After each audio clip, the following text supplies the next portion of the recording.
Apa ini ilmu yang sangat-sangat dasar, orang yang sangat-sangat awam untuk di dunia pusaka. Ketika melihat keris sepuh, meskipun bilanya licin seperti ini, Anda lihat nampak bilanya yang tengah ini licin besinya, tetapi pinggirannya, sisi tajamnya ini, kiri sama kanan ini tetap ada kurusi. Ketika sisi tajam ini kita raba dengan tangan ke atas gini, sangat licin, berarti bisa dipastikan itu keris baru atau keris Mataram Nom-Noman. Kalau Anda lihat dengan video seperti ini, kok sama mas, warna pamornya, bentuk anunya sama pamornya. Tetapi kalau Anda lihat secara detail dekat, atau nanting langsung melihat pusakanya langsung, baru Anda bisa membedakan. Kalau saya tekan pasti keluar darah ini tangan saya di sisinya ini. Dan saya nggak berani kenceng-kenceng. Nah, ini kurusi ini saudaraku, ini kurusi kimia buatan. Sangat tidak enak dilihat lah ini, kemudian ini kimia. Ini bukan serat tempar, tapi ini kurusi buatan saudaraku. Rahayu, rahayu, salam budaya, salam pecinta pusaka untuk semua saudaraku. Kembali lagi bersama saya Vicky Wijaya. Ya mungkin ini konten-konten kita sedikit banyak terlambat karena kita banyak kegiatan di luar kota saudaraku ya. Ya mungkin ini kita akan membahas pusaka yang kita juga kemarin dapat. Nah, ini warangkanya juga lawasan kayu trembalo iras. Warangkanya ini pakem ladrang Surakarta atau Solo. Kayunya sangat bagus ya, nginden atau ini lawasan kuno Pendok Mamas ya. Nah, ini iras, tidak terputus, kuno. Kita lihat pusakanya saudaraku, kita membahas.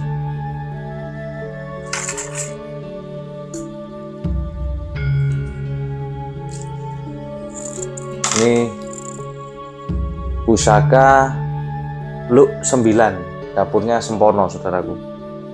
Nah ini nampak terlihat ya saudaraku ya, kalau Anda melihat detail pusaka ini termasuk pusaka kulonan ya. Ini kalau menurut saya ini Pajajaran, karena ini sepuh dengan karakter material yang cukup pulen ya, cukup bagus secara material. Jadi besinya licin yang tengah. Nah ini mungkin juga ada tambahan ilmu ya saudaraku ya, yang untuk kelas paling awam, tapi ini tidak bisa dijadikan patokan ya. Karena apa? Ini ilmu yang sangat-sangat dasar, orang yang sangat-sangat awam untuk di dunia pusaka. Ketika melihat keris sepuh, meskipun bilanya licin seperti ini, Anda lihat nampak bilanya yang tengah ini licin besinya, tetapi pinggirannya, sisi tajamnya ini, kiri sama kanan ini tetap ada kurusi. Ketika sisi tajam ini kita raba dengan tangan ke atas gini, sangat licin, berarti bisa dipastikan itu keris baru atau keris Mataram Nom-Noman. Yang dimaksud era Mataram Nom-Noman ini era PB7 sampai PB13 atau HB7 sampai HB berapa itu ya, 10, 11, ada 9, itu era Nom-Noman yang usia pusakanya rentan usianya 100 sampai 200 tahun. Nah, kalau ini sangat sepuh, ini Pajajaran. Bisa jadi ini eranya era Mojopahit. Kenapa mas kok bukan Mojopahit? Nah, dalam soal menangguh pusaka memang banyak perbedaan pendapat, tetapi paling tidak kita tahu pakem dasarnya. Seperti ini Anda lihat looknya kan kembo, tidak terlalu rengkol. Looknya ini kembo itu artinya samar, looknya pasikutannya. Kemudian kembang kacangnya ini kecil dan gandiknya agak tebel ya, tapi tidak terlalu nonong juga. Kalau ini gandiknya nonong, ini bisa jadi masuk segalu, lebih sepuh lagi. Nah, nanti kita detailkan pusaka ini, kita bisa membandingkan dengan pusaka yang tidak ori ya saudaraku ya.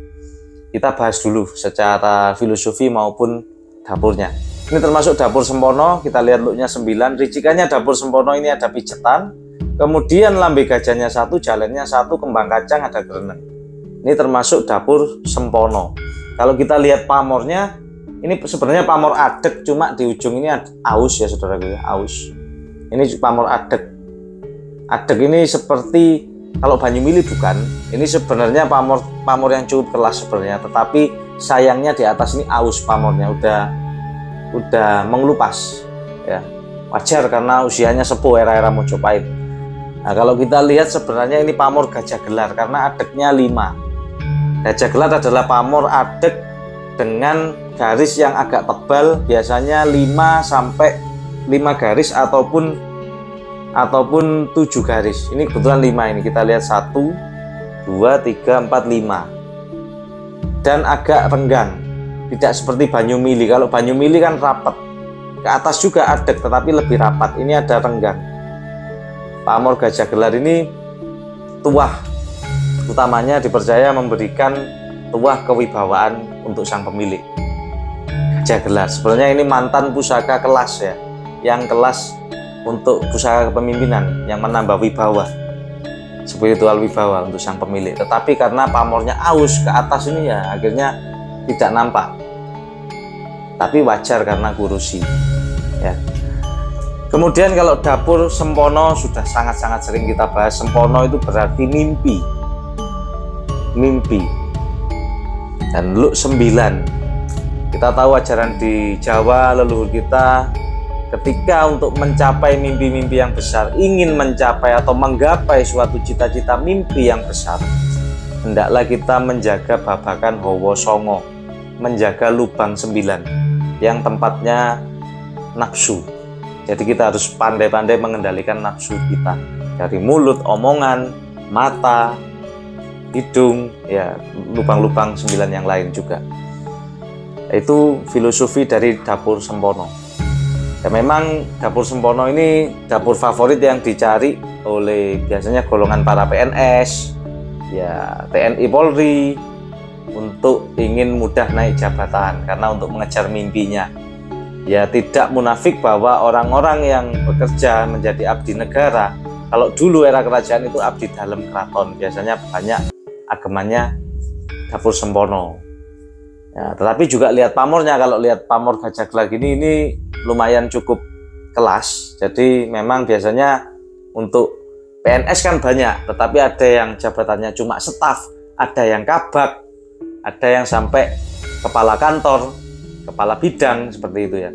Nah, ini termasuk pamor untuk kepemimpinan, menunjang spiritual kepemimpinan. Jadi kalau sekarang mungkin PNS yang udah punya bawahan. Kalau dulu abdi dalam itu juga tingkat-tingkatan seperti itu saudaraku ya. Jadi kita lihat pamornya. Kalau sekedar pamor wasputa, harapan kerezekian, pamor yang biasa. Tapi kalau pamor adek ini sudah ada unsur kewibawaannya.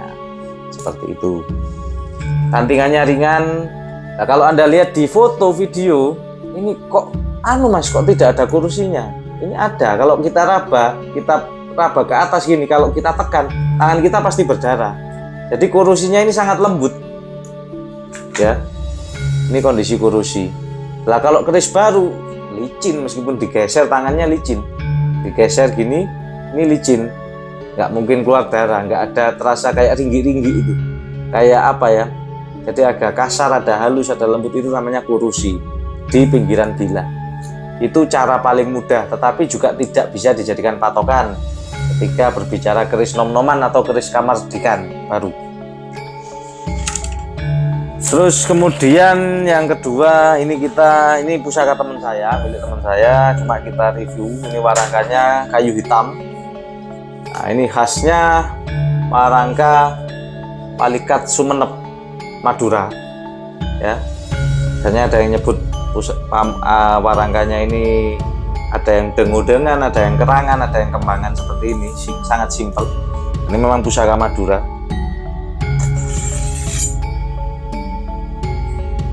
Tapi pamornya yang luar biasa di sini. Ini pamor kalau di Pulau Madura sebutannya bulu ayam. Tetapi kalau di Pakem ini pamor Gelarak Sineret. Nah, cuma perbedaan nama, tetapi filosofi dan tuanya hampir sama. Secara filosofi, tuah pamor Gelarak Sineret adalah bertuah kewibawaan. Nah, ini meskipun ini dapur brojol sederhana, cuma pijetan lurus, tetapi dengan pamor seperti ini, dan ini nyekrak tajam ya.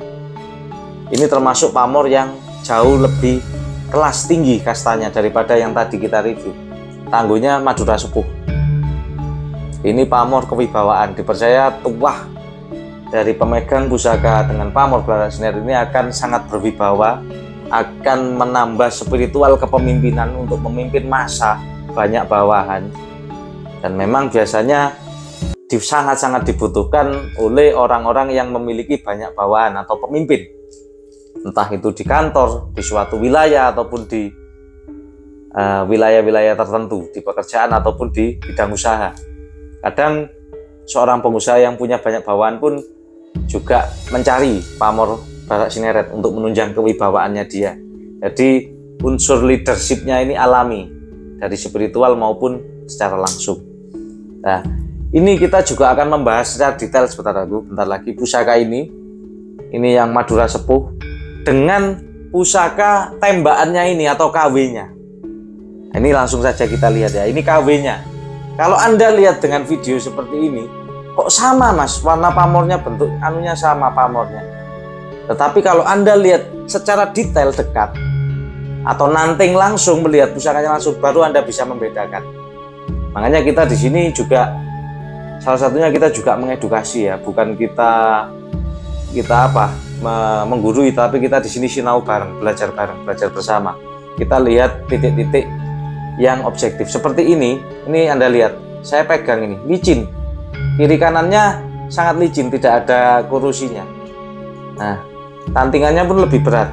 Meskipun memang pusaka-pusaka Madura Sepuh tantingannya memang agak berat daripada Tangguh Mojopahit, itu sudah umum. Tetapi tetap ini lebih ringan dan tidak bandul. Kalau ini berat dan tantingannya, nah kalau orang berbicara tantingan sudah bisa dibedakan. Ini agak bandul. Kemudian ini kurusinya tidak ada. Padahal pamornya ini juga nyekrak, ini juga tempa. Ini buatan empu-empu yang sekarang masih eksis di Pulau Madura. Tapi kalau Anda melihat dari foto atau video seperti ini, Anda mungkin sangat sulit membedakan, kecuali Anda langsung pegang dan meraba. Nah ini kalau yang ini kita pegang, wah ini kurusi. Kalau saya tekan pasti keluar darah ini tangan saya di sisinya ini. Dan saya nggak berani kenceng-kenceng nariknya, karena ini kurusinya alami dan kurusi besinya berbeda. Kalau dari foto hampir sangat-sangat mirip dan sama, padahal ini berbeda. Dan maharnya pun jauh berbeda. Seperti ini di teman-teman yang baru seperti ini mungkin 2 juta wilahan gini dapat. 2 juta, 3 juta mainnya seperti itu. Nah, kalau yang sepuh seperti ini, kalau ada harga 5 juta, ya bawa ke sini, saya mau beli. Saya yang memahari. Ini pasarannya Barak Sineret yang original tus. Ini di atas 15 juta.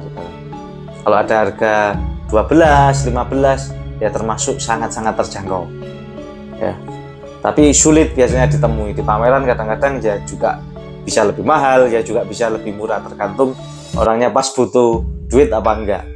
Ya, kebetulan ini pusaka teman saya, ini baru dapat kemarin, dia memahari saat di pameran di Jogja, pameran besar di Gusti Yudon Dalem.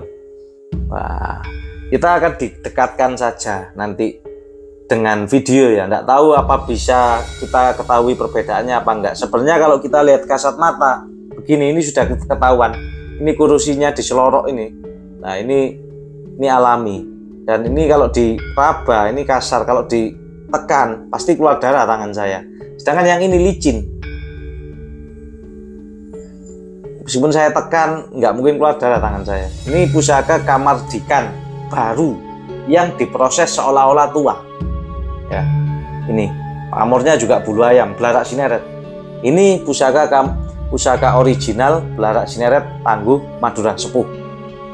Nah, jadi ini paling tidak teman-teman memahami. Ini bukan patokan ya, sekali lagi ini bukan patokan, tetapi untuk yang paling dasar yang kita lihat kurusinya. Ini ilmu paling dasar. Kemudian nanti banyak ilmu kita lihat patra pamor, warna gradiasi pamor, karakter besi, kemudian karakter pasikutannya. Banyak sekali memang ilmu di dunia pusaka ini yang memang harus butuh jam terbang tinggi dan harus sering pegang keris yang original. Jadi bisa membedakan yang mana Kamardikan, yang mana yang original sepuh. Kalau ada orang bisa menentukan sepuh dan tidak dari foto atau video, kalau ilmunya masih main pusaka 1 ataupun 3 tahun, 5 tahun sekalipun, itu bisa-bisa omong kosong. Bahkan yang pakar pun yang sudah puluhan tahun kadang-kadang masih salah menilai.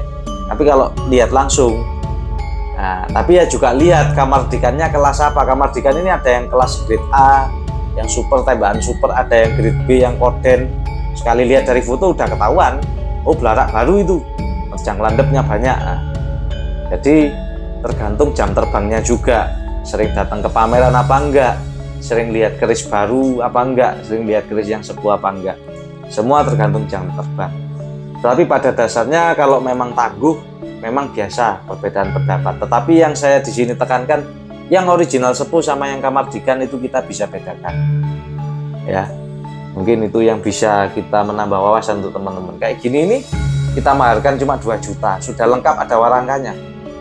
Ini kamardikan tetapi bagus, pamornya tidak ada yang nerjang landep, besinya sudah diproses seolah-olah nampak tua, seolah-olah di sini kurusi hilang pamornya, jadi seolah-olah nampak tua. Padahal ini baru gres kamardikan, mungkin umurnya tidak lebih dari 5 tahun.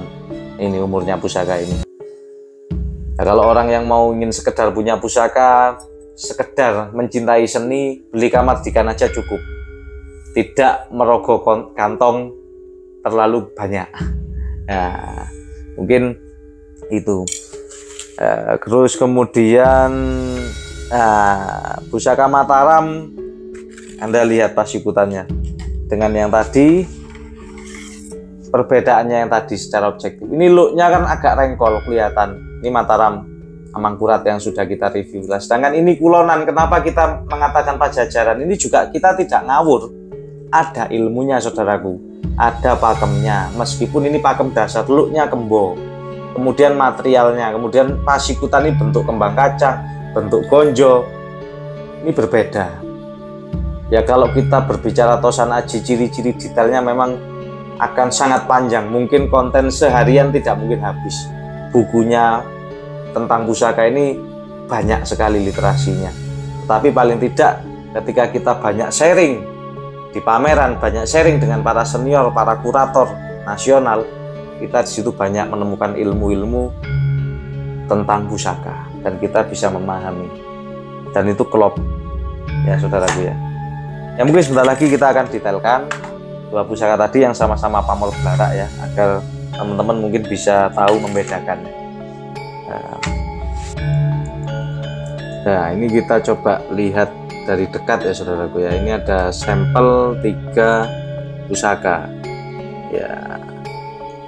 Nah ini Anda amati, ini kurusi ini saudaraku, ini kurusi kimia buatan, sangat tidak enak dilihat lah. Ini kemudian ini kimia, ini bukan serat tempat tapi ini kurusi buatan saudaraku, dan dipegang ini licin loh, ini licin. Ini saya tekan tangan saya, ini licin. Ini keris kamardikan baru ini yang saya pegang, ini yang tengah ini pamor belarak sinyeret baru kamardikan ya. Nah, kemudian yang ini yang original, Anda amati pinggirnya.